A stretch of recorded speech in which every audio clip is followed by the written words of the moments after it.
The heart monitor flatlined for the third time that night. A singular, high-pitched scream that cut through the silence of the VIP suite at Cedars-Sinai. Inside, 18 of the world's most renowned pediatric specialists stood frozen, their combined tuition and accolades worth millions. Yet they were powerless against the invisible force killing 3-month-old Leo Sterling. Silas Sterling, a man whose pharmaceutical empire controlled the global market, fell to his knees, begging God for a miracle his billions couldn't buy. But help wasn't coming from a medical journal. It was coming from the hallway, carried by a woman with holes in her shoes, a stain on her apron, and a terrifying secret that would either save the heir to the Sterling fortune or send her to prison for life. Rain lashed against the reinforced glass of the penthouse suite at the Aurelius Institute of Medicine in New York City. It was a fortress of healing, a place where death was usually escorted out by security before it could offend the wealthy patrons. But tonight, death was sitting in the corner of room 404, waiting. Silas Sterling stood by the window, his reflection ghostly against the backdrop of the stormy skyline. He was 42, usually described by Forbes as a titan of industry, a man who had engineered vaccines for 3 pandemics. Tonight, he looked like a hollow shell. His tailored Italian suit was rumpled, his tie discarded hours ago on a sterile steel tray. Behind him, the soft, rhythmic whoosh hiss of a ventilator was the only sound keeping him tethered to reality. "Dr. Caldwell," Silas said, his voice a jagged whisper. "Explain it to me again, slowly." Dr. Harrison Caldwell, chief of pediatric neurology, adjusted his rimless glasses. He was the leader of the God Squad, a team of 18 specialists flown in from Zurich, Tokyo, and London on Silas's private jets. They were the best, and they were failing. "Mr. Sterling," Caldwell began, his tone practiced and soothing, the kind of voice used to deliver catastrophic news. "Leo's vitals are crashing because his autonomic nervous system is rejecting the treatments. We've tried the experimental corticosteroids. We've tried the synthetic enzyme replacement therapy from the Zurich lab.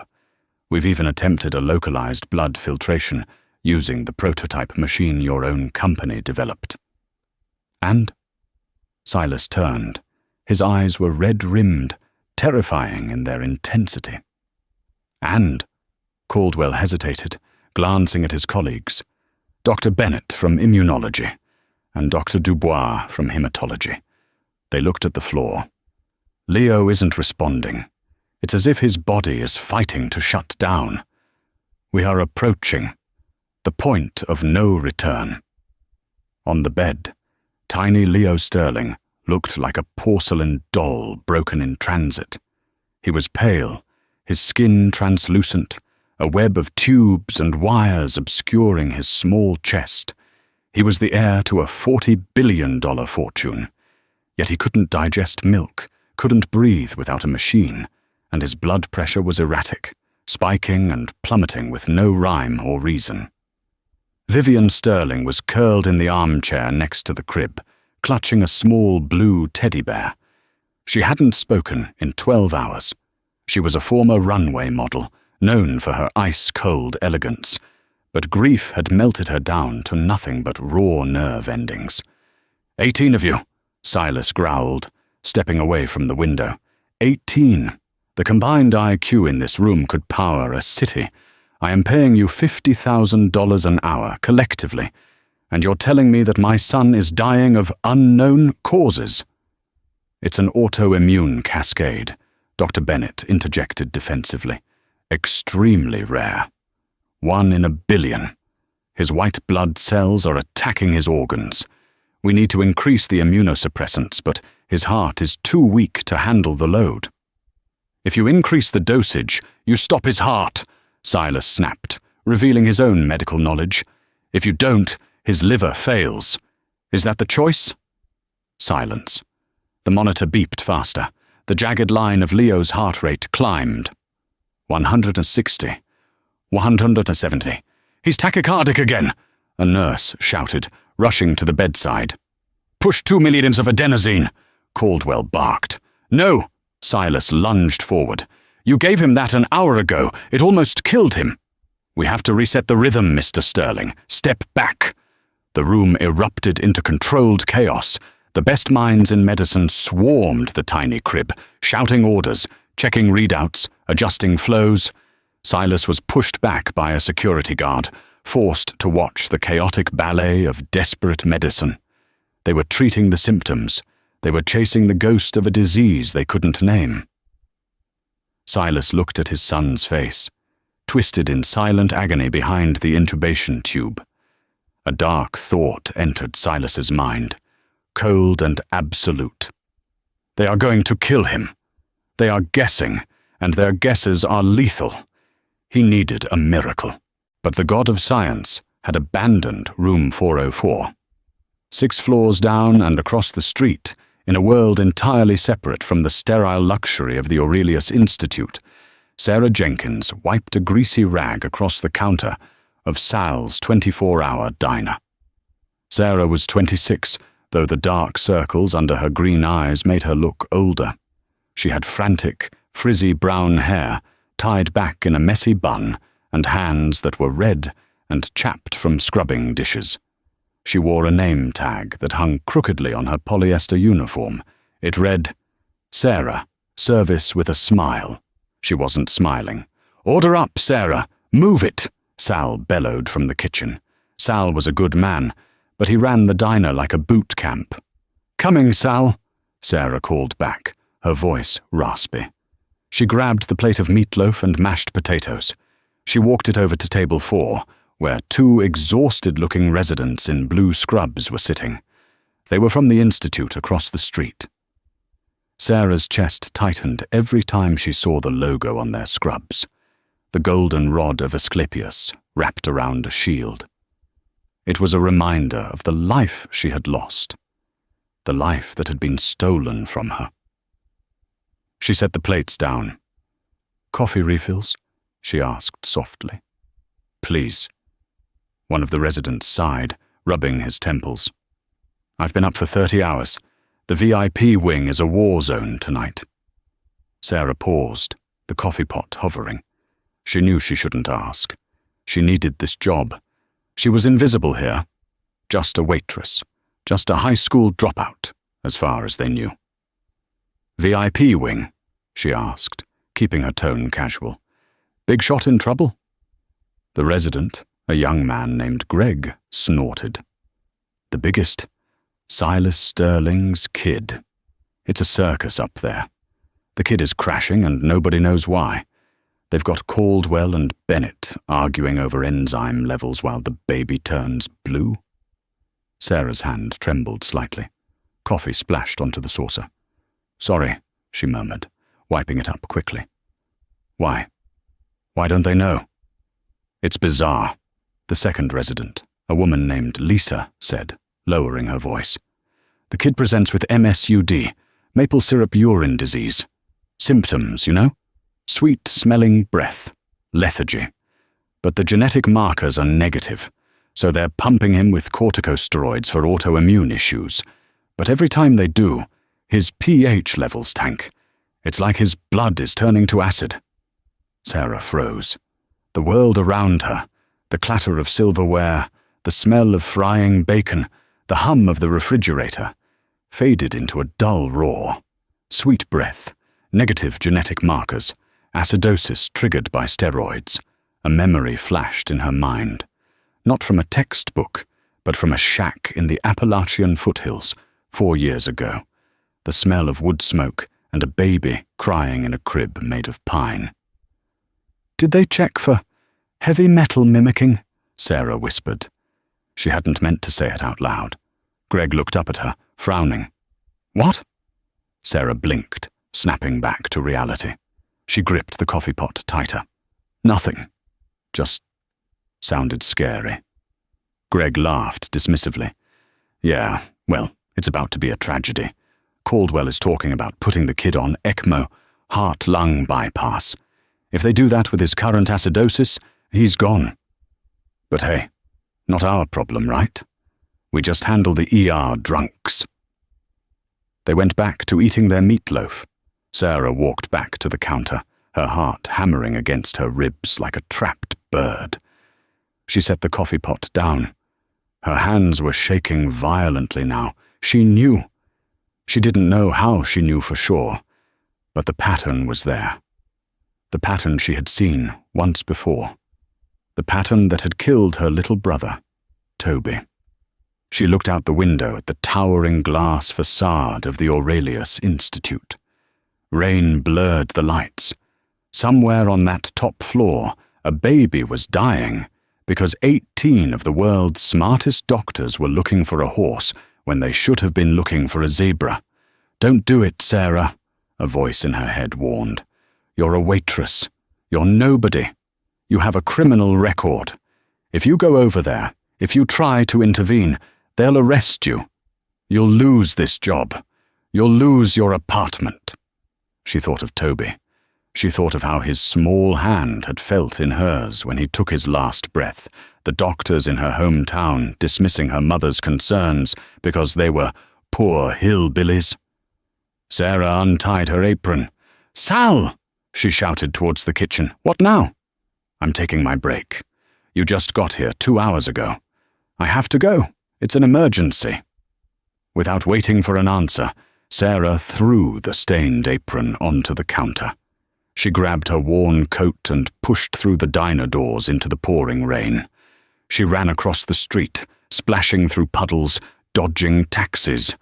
The Aurelius Institute loomed above her, a fortress of glass and steel. She had no ID, no medical credentials, and $40 in her bank account. But she had the answer. She burst through the automatic sliding doors of the main lobby, dripping wet, her hair plastered to her face. The security guard, a massive man named Earl who usually stopped anyone who didn't look rich enough to breathe the air, looked up from his desk.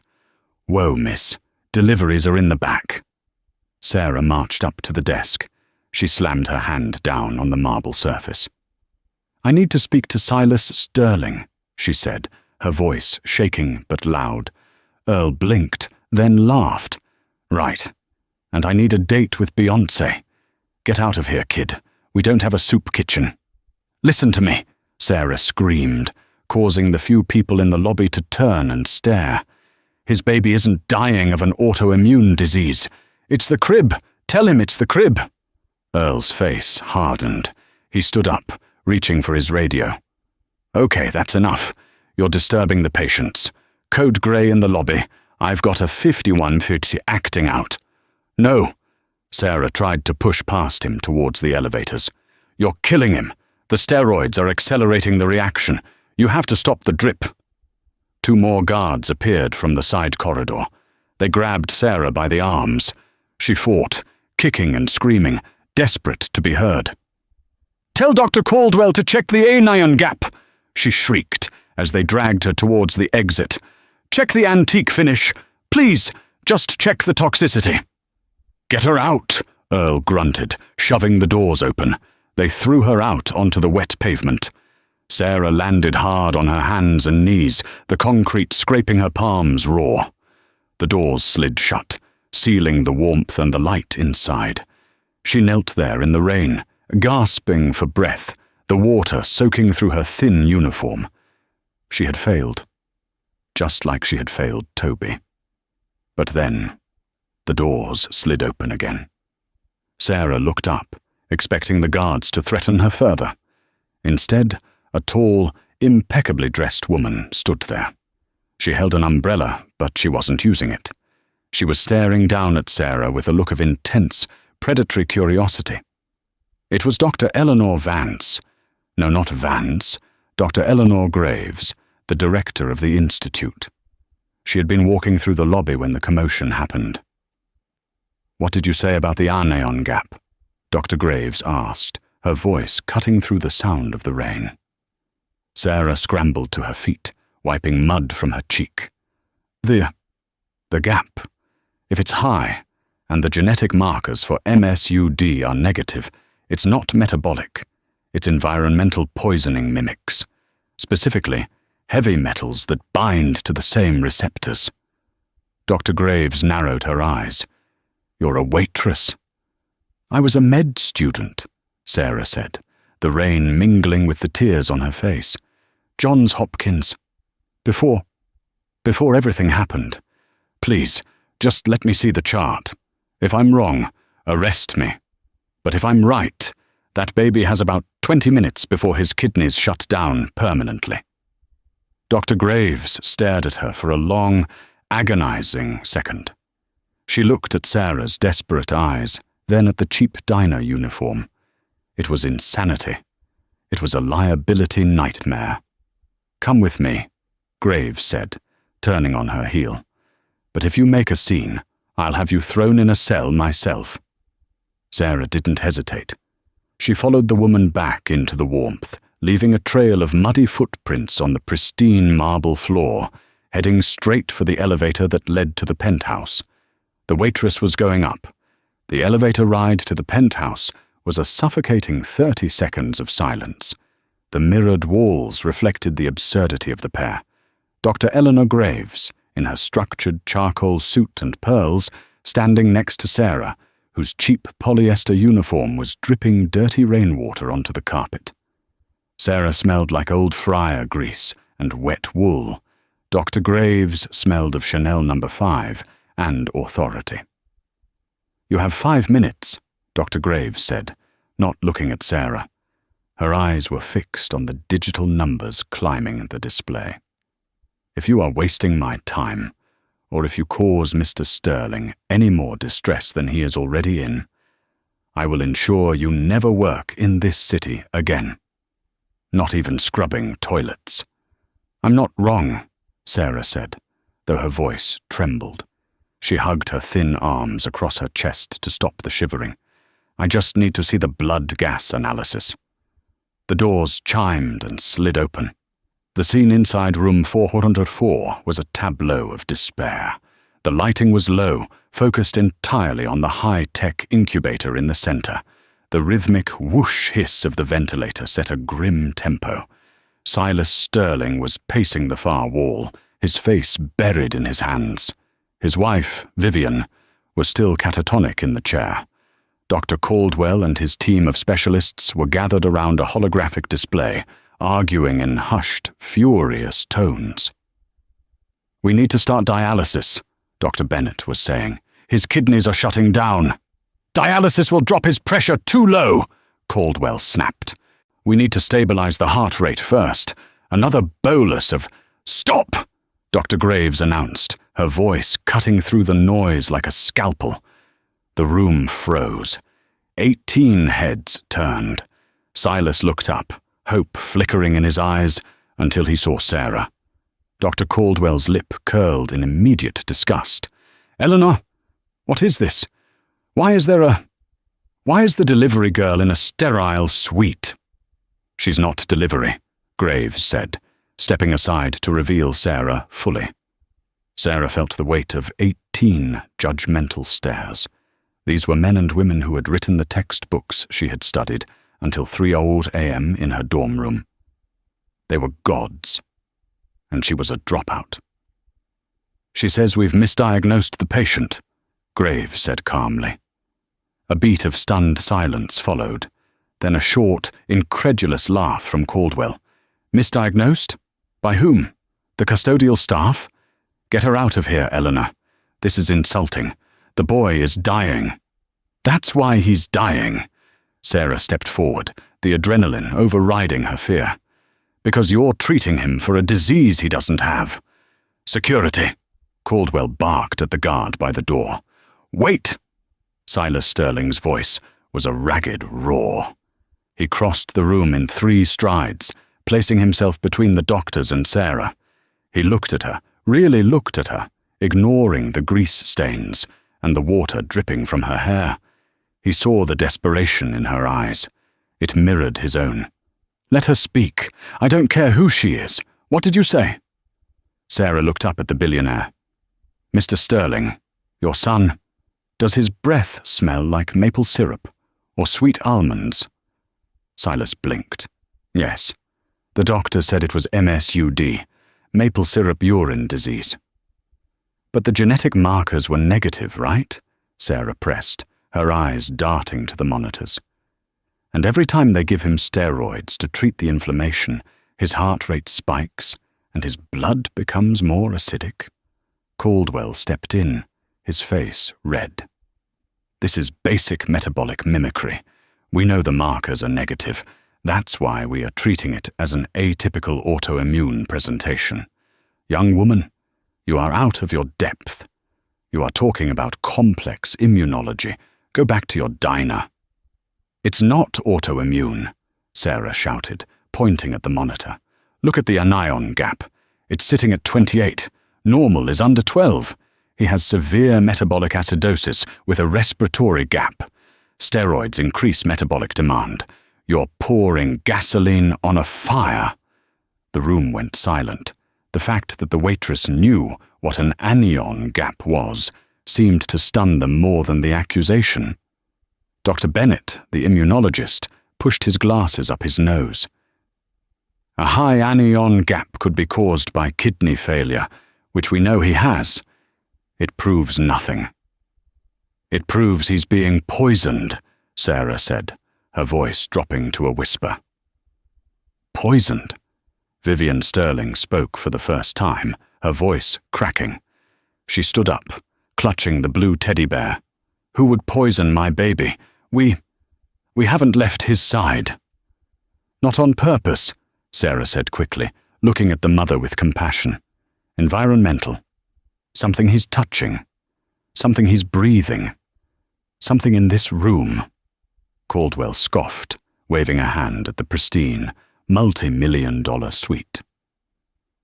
This is a Class A sterile environment. The air is scrubbed 4 times a minute. Everything here is medical grade. There is nothing environmental here. Sarah ignored him. She walked past the line of doctors, towards the crib. Don't touch him! Caldwell lunged, but Silas held up a hand to stop him. Let her look, Silas commanded. If she's wrong, she goes to jail. But let her look. Sarah approached the crib. Leo looked so small, his skin greyish-blue. She looked at his fingernails. They were tiny, but she squinted. Does anyone have a magnifying glass? Or a dermoscope? She asked. Dr. Bennett hesitantly handed her a portable dermoscope from his pocket. Sarah clicked the light on and peered at the baby's fingernails. There it was. Faint, almost invisible on such small nails, but present. A single transverse white line crossing the nail bed. Mises lines. He has Mises lines, Sarah breathed. It's heavy metal toxicity, chronic exposure. It's been happening for weeks. Impossible, Caldwell spat. He's an infant. He eats breast milk and formula. Unless Mrs. Sterling is drinking arsenic, there is no source. Sarah turned around, her eyes scanning the room frantically.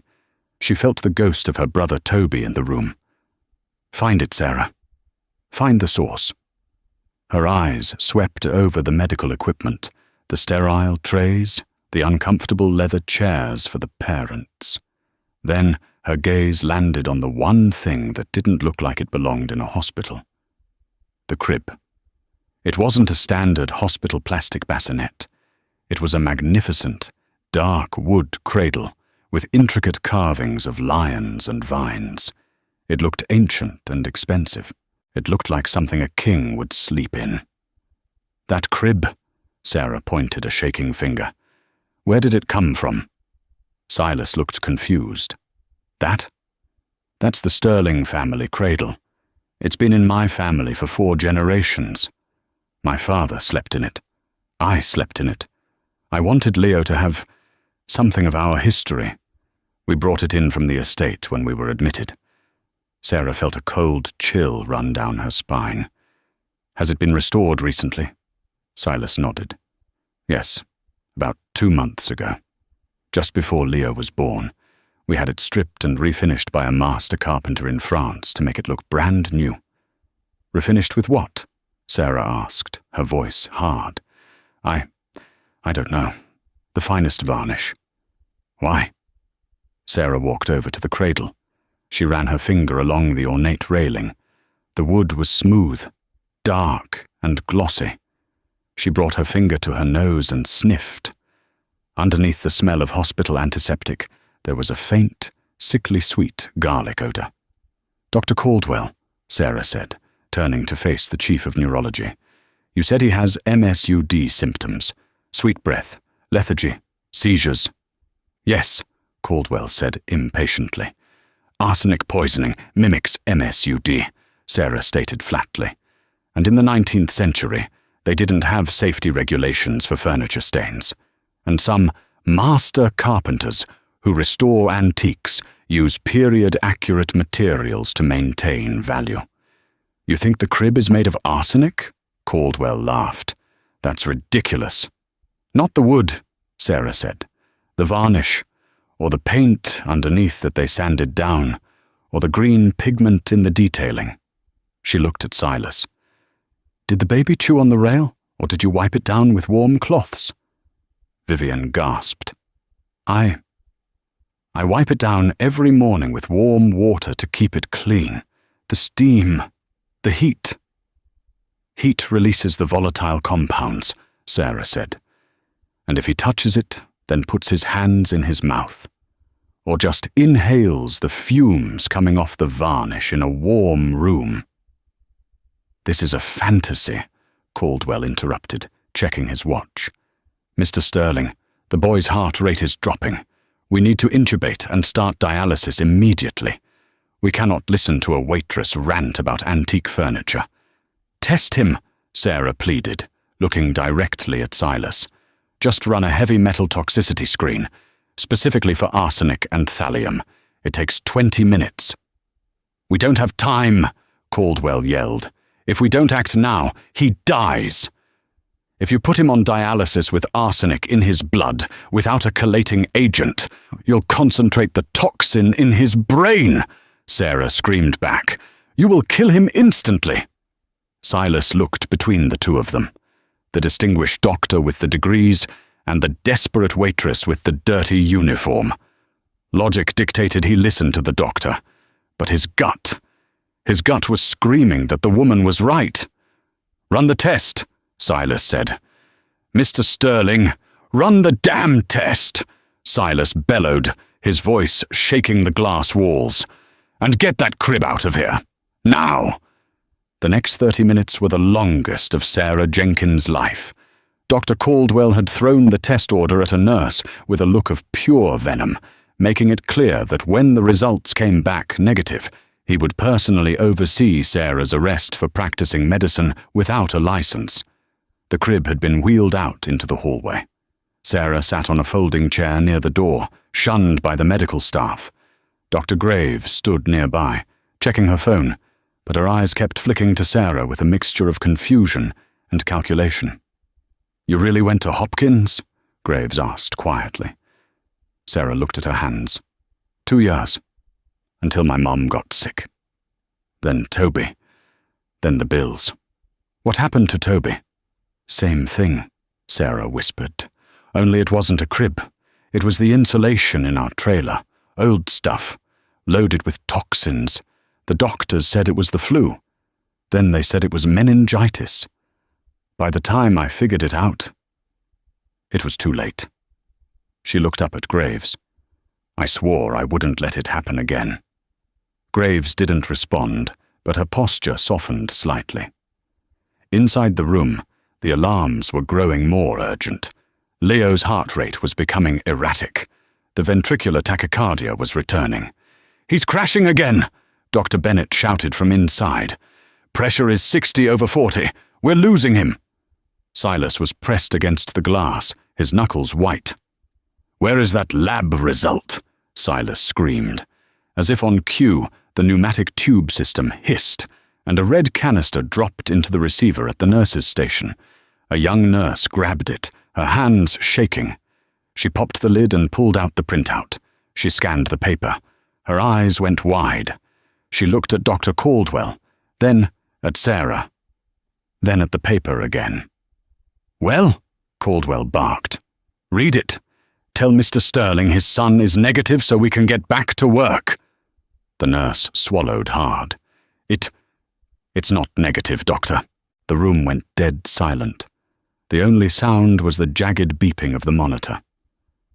"Arsenic levels are at 400 micrograms per liter," the nurse read, her voice trembling. "Lethal range is anything over 50. He has 8 times the lethal dose in his blood." Caldwell snatched the paper from her hand. He stared at it. He adjusted his glasses. He stared at it again. The paper rattled in his grip. "My God," Dr. Bennett whispered. "We've been pumping him with steroids. We've been suppressing his immune system while the poison ran rampant." "Chelation!" Sarah yelled from the doorway. She didn't wait for permission this time. She ran back into the room. "You need dimercaprol. IM injection, immediately. And start gastric lavage if he swallowed any varnish chips." Caldwell looked like he had been struck by lightning. He was frozen, his ego warring with the horrifying reality on the paper. "Do it!" Silas grabbed Caldwell by the lapels of his white coat and slammed him against the wall. "Do what she says or I will kill you with my bare hands." "Get the dimercaprol," Caldwell croaked, terrified. The team scrambled. The arrogance vanished, replaced by panic. Nurses ran for the crash cart. Dr. Bennett began calculating the dosage based on Leo's weight. "Careful with the dosage," Sarah instructed, standing right next to the incubator. "His kidneys are weak. Give it in divided doses. Monitor his blood pressure. It's going to drop when the chelation binds the metal." For the next hour, Sarah Jenkins, the waitress from Sal's Diner, effectively ran the pediatric ICU unit of the Aurelius Institute. She didn't touch the baby. She wasn't licensed. But she called out the interactions. She watched the monitors, and she guided the hands of the men who made millions. Silas stood by her side the entire time, like a bodyguard. "Pressure is stabilizing," Bennett announced, sweating profusely. "Heart rate is coming down. 150, 140, 120. "The pH?" Sarah asked. "Rising," another doctor called out. "Acidosis is reversing." A collective breath seemed to leave the room. The frantic alarm bells slowed to a steady, rhythmic beep. Beep. Beep. It was working. The antidote was stripping the poison from the baby's blood. Silas slumped against the wall, sliding down until he hit the floor. He buried his face in his hands and wept, heaving ugly sobs of relief that shook his powerful frame. Vivian rushed to him, and they held each other on the sterile tile. Sarah stood by the monitor, watching the green line of Leo's heartbeat. It was strong. It was steady. She felt a hand on her shoulder. She turned to see Dr. Caldwell. He looked older than he had an hour ago. He looked defeated. "You got lucky," Caldwell muttered, though there was no heat in it. It was a 1 in a million guess. "It wasn't a guess," Sarah said quietly, her eyes hard. "It was observation. You were looking at the data. I was looking at the patient." "Leave her alone, Harrison," Dr. Graves said, stepping up. She looked at the chart, then at Sarah. "You saved this boy's life. Make no mistake." Sarah felt the adrenaline crash. Her knees buckled. She grabbed the edge of a counter to steady herself. She was exhausted. She was hungry, and she realized with a sudden pang of dread that she had walked out on her shift 3 hours ago. I have to go," Sarah said, pulling away from the counter. "Sal is going to fire me." "Fire you?" Silas asked, looking up from the floor. He wiped his eyes and stood up. "You're worried about a job at a diner?" "It's all I have, Mr. Sterling," Sarah said honestly, "and I need the tips for my rent." She turned to leave. She didn't want a reward. She didn't want to be a hero. She just wanted to go home and sleep, knowing that this time the baby lived. This time she had won. "Sarah," Silas called out. She paused at the door. "Don't go back to the diner," Silas said, his voice regaining its command. "You don't work there anymore." Sarah turned, confusion on her face. "What?" "You don't work for Sal," Silas said, walking toward her. He took her rough, chapped hand in his manicured ones. "You work for me now, and I have a feeling your salary is about to go up, significantly." Sarah shook her head. "Mr. Sterling, I'm a waitress. I have a criminal record. I'm a dropo—" "I don't care," Silas interrupted. "You're the smartest person in this building, and we need to talk about your future." But before they could discuss anything, the doors to the suite burst open again. 2 police officers stepped in, followed by a man in a cheap suit who looked like a hospital administrator. He pointed a finger at Sarah. "That's her," the administrator said. "Sarah Jenkins. We have a report of trespassing, assault on security personnel, and practicing medicine without a license. Officer, arrest her." The room gasped. Silas stepped in front of Sarah, his eyes flashing with a new, dangerous fire. "You have to be joking," Silas growled. "No joke, Mr. Sterling," the officer said, reaching for his handcuffs. "She broke the law to get in here. She assaulted a guard. The law is the law." The officer grabbed Sarah's wrist. The cold metal of the handcuff clicked shut. Sarah didn't fight. She looked at Leo, sleeping peacefully in the crib. She looked at Silas. "It's okay," she whispered. "He's alive. That's all that matters." As they led her away, Dr. Caldwell stood in the corner, a small, triumphant smirk returning to his face. He might have been wrong about the diagnosis, but the system was right about the hierarchy. Waitresses didn't get to play doctor. But Silas Sterling pulled out his phone. He dialed a number. "Get the legal team," he said into the phone, his eyes fixed on the elevator where Sarah had just disappeared. "Get everyone. I want the police commissioner on the phone in 2 minutes. And tell the Aurelius Board of Directors I'm calling an emergency meeting. Heads are going to roll." The holding cell at the 19th Precinct smelled of stale urine and industrial bleach, a sensory assault that was a far cry from the lavender-scented air of the Aurelius Institute. Sarah sat on a cold steel bench, her knees pulled to her chest. The adrenaline had long since faded, leaving her shivering and acutely aware of the handcuffs biting into her wrists.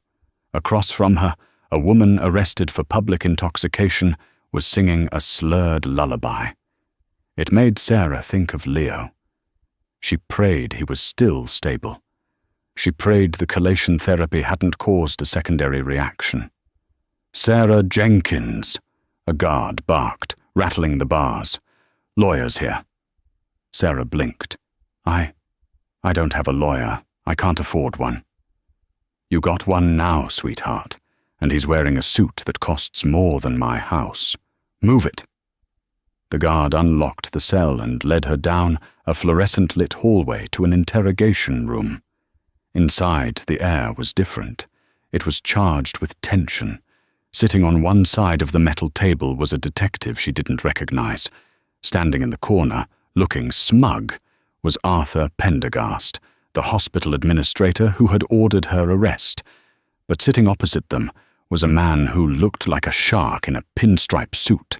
He was silver-haired, sharp-eyed, and radiating an aura of lethal competence.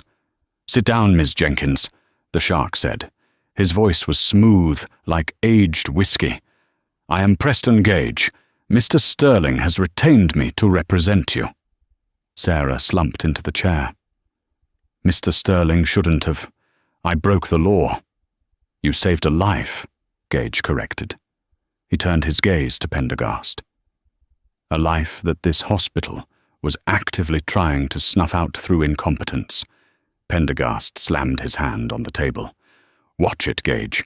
That woman broke into a sterile facility, assaulted 2 security guards, and performed unauthorized medical procedures on a high-profile patient. The liability alone is catastrophic. We are pressing full charges: trespassing, assault, reckless endangerment. Reckless endangerment? Gage laughed, a dry, humorless sound. The only danger Leo Sterling was in was from your payroll of arrogant doctors who couldn't diagnose arsenic poisoning if it was written on their foreheads. If Ms. Jenkins hadn't intervened, that baby would be in the morgue right now, and you would be facing a wrongful death lawsuit that would bankrupt the Aurelius Institute. "She has a prior record," Pendergast shouted, pulling a file from his briefcase. "Look at this. 3 years ago, Baltimore. Grand larceny. Possession of controlled substances. She's a drug addict, Gage. Do you want the press to know a convicted junkie was treating the Sterling heir?" Sarah shrank back in her chair. The secret she had buried deep in her heart was out. Gage didn't blink. He picked up the file and flipped it open. "I see. Stolen goods. Amoxicillin, albuterol inhalers and prednisone. Stolen from a CVS pharmacy." He looked at Sarah. "For Toby?" Sarah nodded, tears welling up. "He couldn't breathe. We didn't have insurance. The ER turned us away. I just jumped the counter." "So she's a thief," Pendergast sneered. "She's a sister who did what was necessary when the system failed her," Gage said, closing the file. "And she did it again tonight. Now, Mr. Pendergast, here is the situation. Mr. Sterling is currently giving a statement to the press outside the hospital." Pendergast went pale. "What?" "He is explaining exactly how his son was poisoned by an antique crib, and how 18 of your specialists missed it. He is also mentioning that when the person who did figure it out, this young woman, tried to help, your administration had her arrested." Gage leaned forward, his voice dropping to a terrifying whisper. "If you do not drop these charges immediately and expunge this arrest record, Silas Sterling will buy the Aurelius Institute. He will buy it, he will fire you, he will fire Dr. Caldwell, and he will turn the entire building into a free clinic named after Sarah Jenkins. And then he will sue you personally for emotional distress." The room was silent. The detective looked at Pendergast. Pendergast looked at the floor. He knew Silas Sterling wasn't bluffing. The man had the GDP of a small country in his bank account.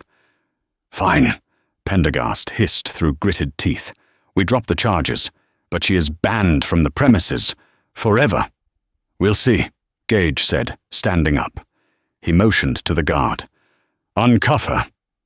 When the metal cuffs clicked open, Sarah rubbed her raw wrists. She felt lightheaded. "Come with me, Sarah," Gage said gently. "Mr. Sterling is waiting in the car." They walked out the back exit of the precinct to avoid the paparazzi swarming the front. A sleek black Maybach was idling in the alleyway. The rear door opened and Silas Sterling stepped out. He looked exhausted, his tie undone, but his eyes were warm. He didn't shake her hand. He pulled her into a hug. It was shocking. Billionaires didn't hug waitresses, but Silas held her tight, as if she were the only thing anchoring him to the earth. "He's awake," Silas whispered into her ear. "Leo is awake. He opened his eyes 10 minutes ago. He squeezed my finger." Sarah let out a sob she had been holding back for hours. "I'm so glad. I'm so glad." "Get in," Silas said, pulling back and opening the door for her. "We're going home."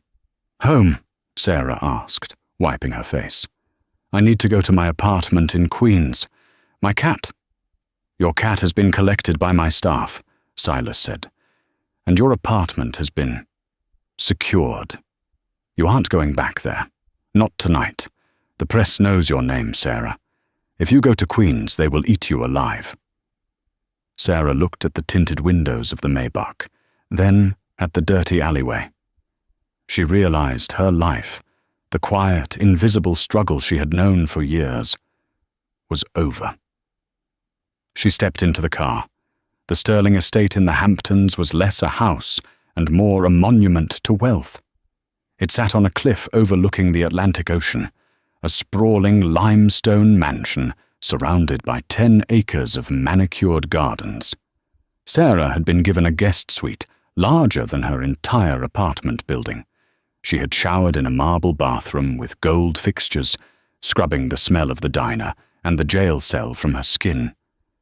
She was wearing a silk robe that had been left for her, feeling like an imposter in a fairy tale. She wandered down the grand staircase, her bare feet silent on the plush carpet. The house was quiet. It was 3 a.m. She found Silas in the kitchen, a room that looked like it belonged in a Michelin star restaurant. He was eating a bowl of cereal at the island, looking strangely normal. "Couldn't sleep?" he asked, not turning around. "No," Sarah said. "It's too quiet here. I'm used to sirens and garbage trucks." Silas turned, a faint smile playing on his lips. "I can have the security team bang some trash cans together if it helps." Sarah laughed. It was a weak sound, but it was there. She sat on a bar stool across from him. "How is Vivian?" "Sleeping, sedated mostly. The stress, it nearly broke her." Silas put down his spoon. His face grew serious.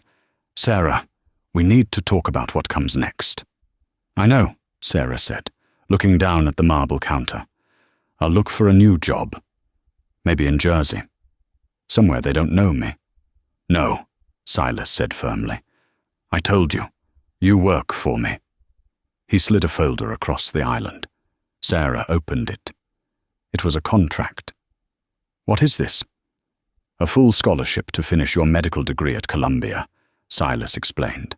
"Tuition, housing, living stipend, plus a consultancy fee for private medical advisory to the Sterling family. It's enough to ensure you never have to serve another plate of meatloaf again." Sarah stared at the numbers. It was a fortune. It was her dream, handed to her on a silver platter. "I can't take this," she whispered. "Why not? You earned it. You're better than any doctor I employ." "Because of the record," Sarah said, closing the folder.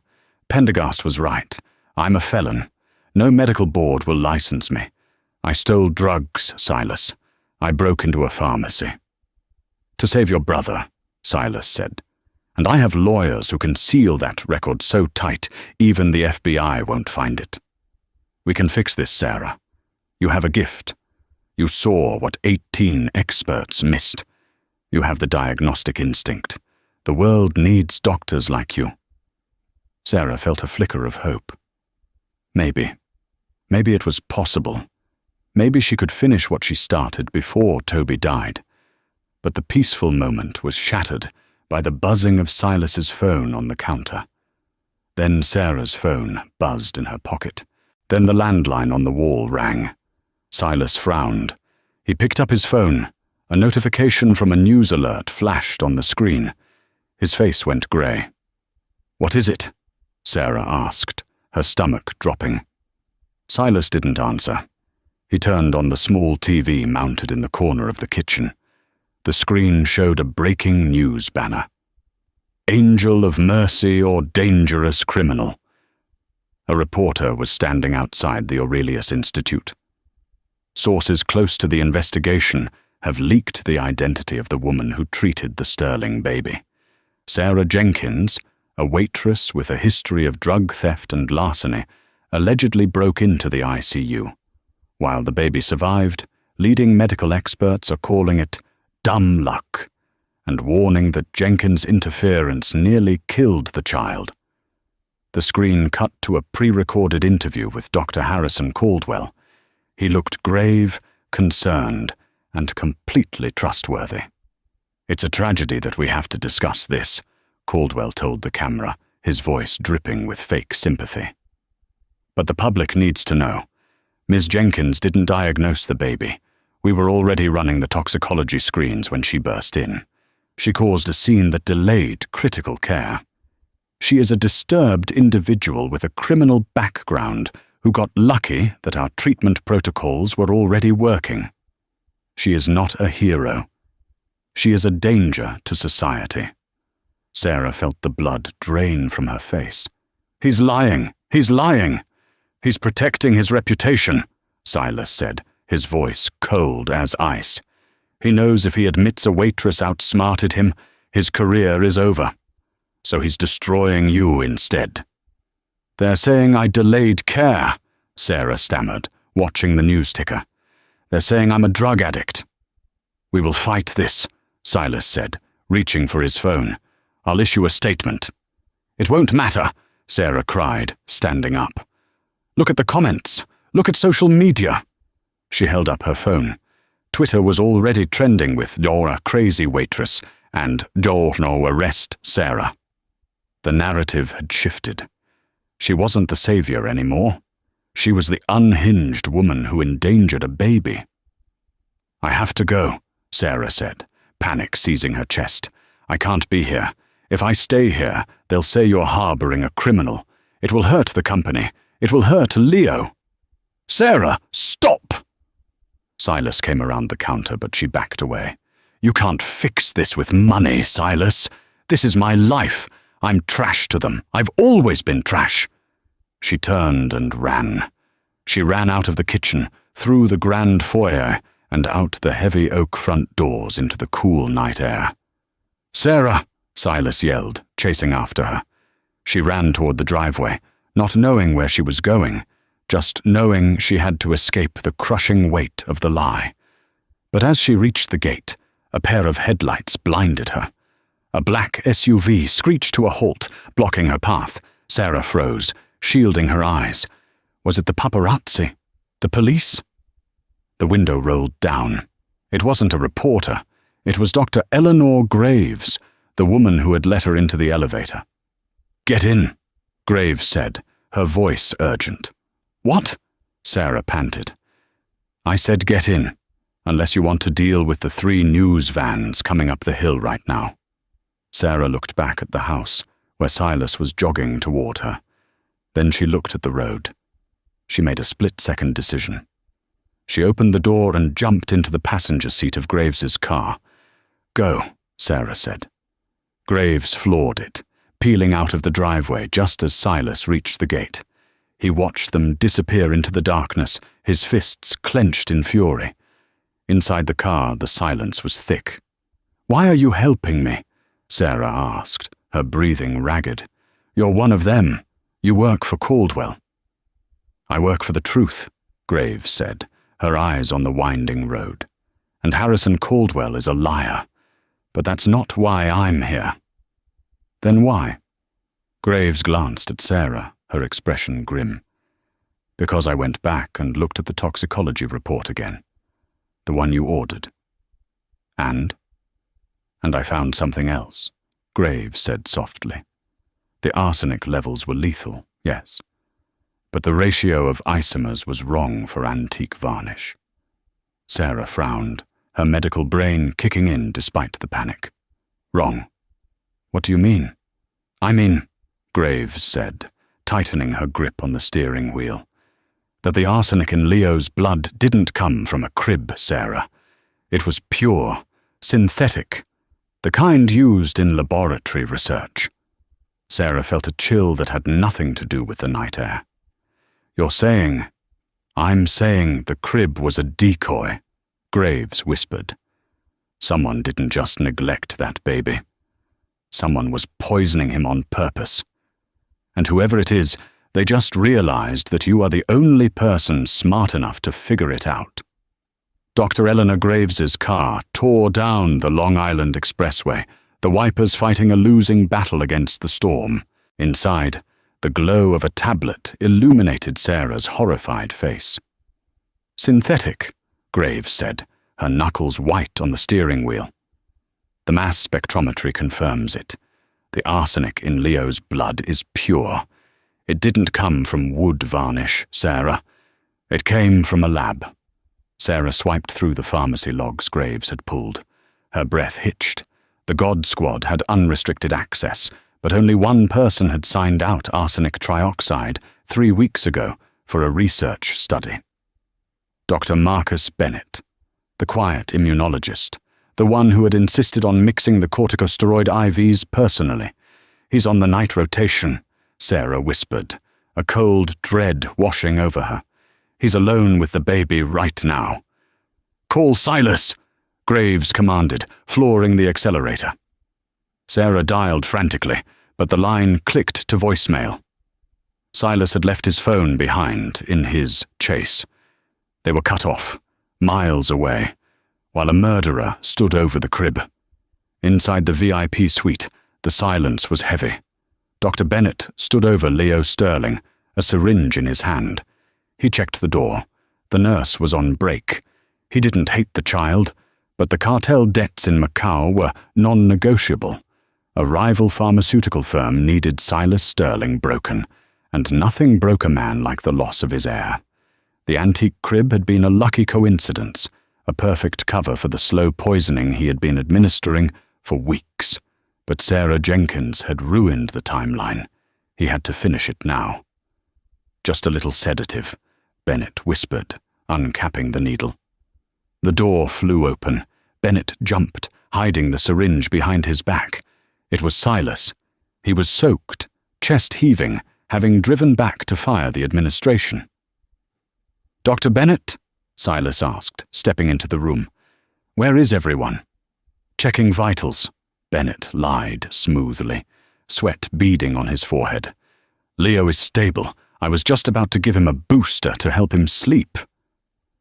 Silas nodded, exhausted, moving to touch his son's hand. He trusted the white coat. He had no reason not to. Bennett exhaled, inching the needle toward the IV port.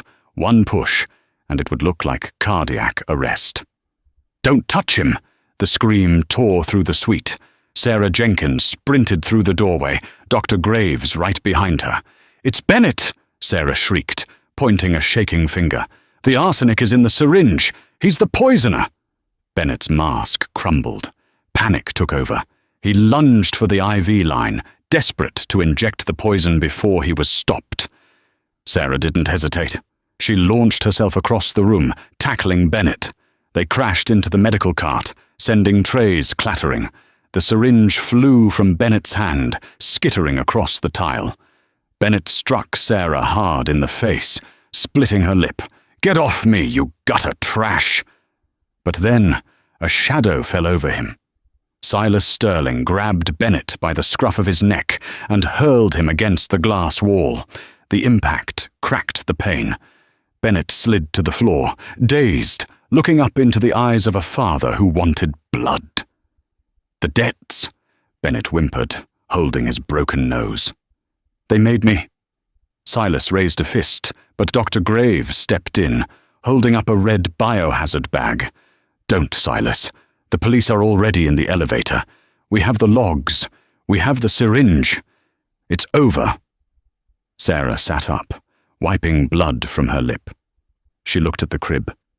Leo was sleeping peacefully, unaware that the monster in the room had been slain. The next morning, the sun broke over a chaotic scene outside the institute. But the narrative had changed. Silas Sterling stood at the podium, looking impeccable. Beside him was Sarah, wearing a borrowed blazer over her diner uniform. "Yesterday, you were told a criminal endangered my son," Silas announced to the cameras. "That was a lie. Sarah Jenkins is not a criminal. She is a genius who saw what the world's most expensive doctors missed." He placed a hand on her shoulder. "All charges are dropped, and effective immediately, Ms. Jenkins is the first recipient of the Sterling Medical Scholarship. She will be finishing her degree at Columbia, fully funded." Flashbulbs popped. A reporter shouted, "Sarah, how did you know?" Sarah leaned into the mic, her voice steady. "Medicine isn't just about textbooks. It's about noticing the things others ignore. It's about checking the fingernails." 6 years later, the auditorium at Columbia University erupted in applause. The dean called out, "Valedictorian, class of 2032, Dr. Sarah Jenkins." Sarah walked across the stage. In the front row, Silas Sterling stood clapping. Next to him, a healthy 6-year-old boy held up a sign. "Way to go, Dr. Sarah." Sarah smiled, tears in her eyes.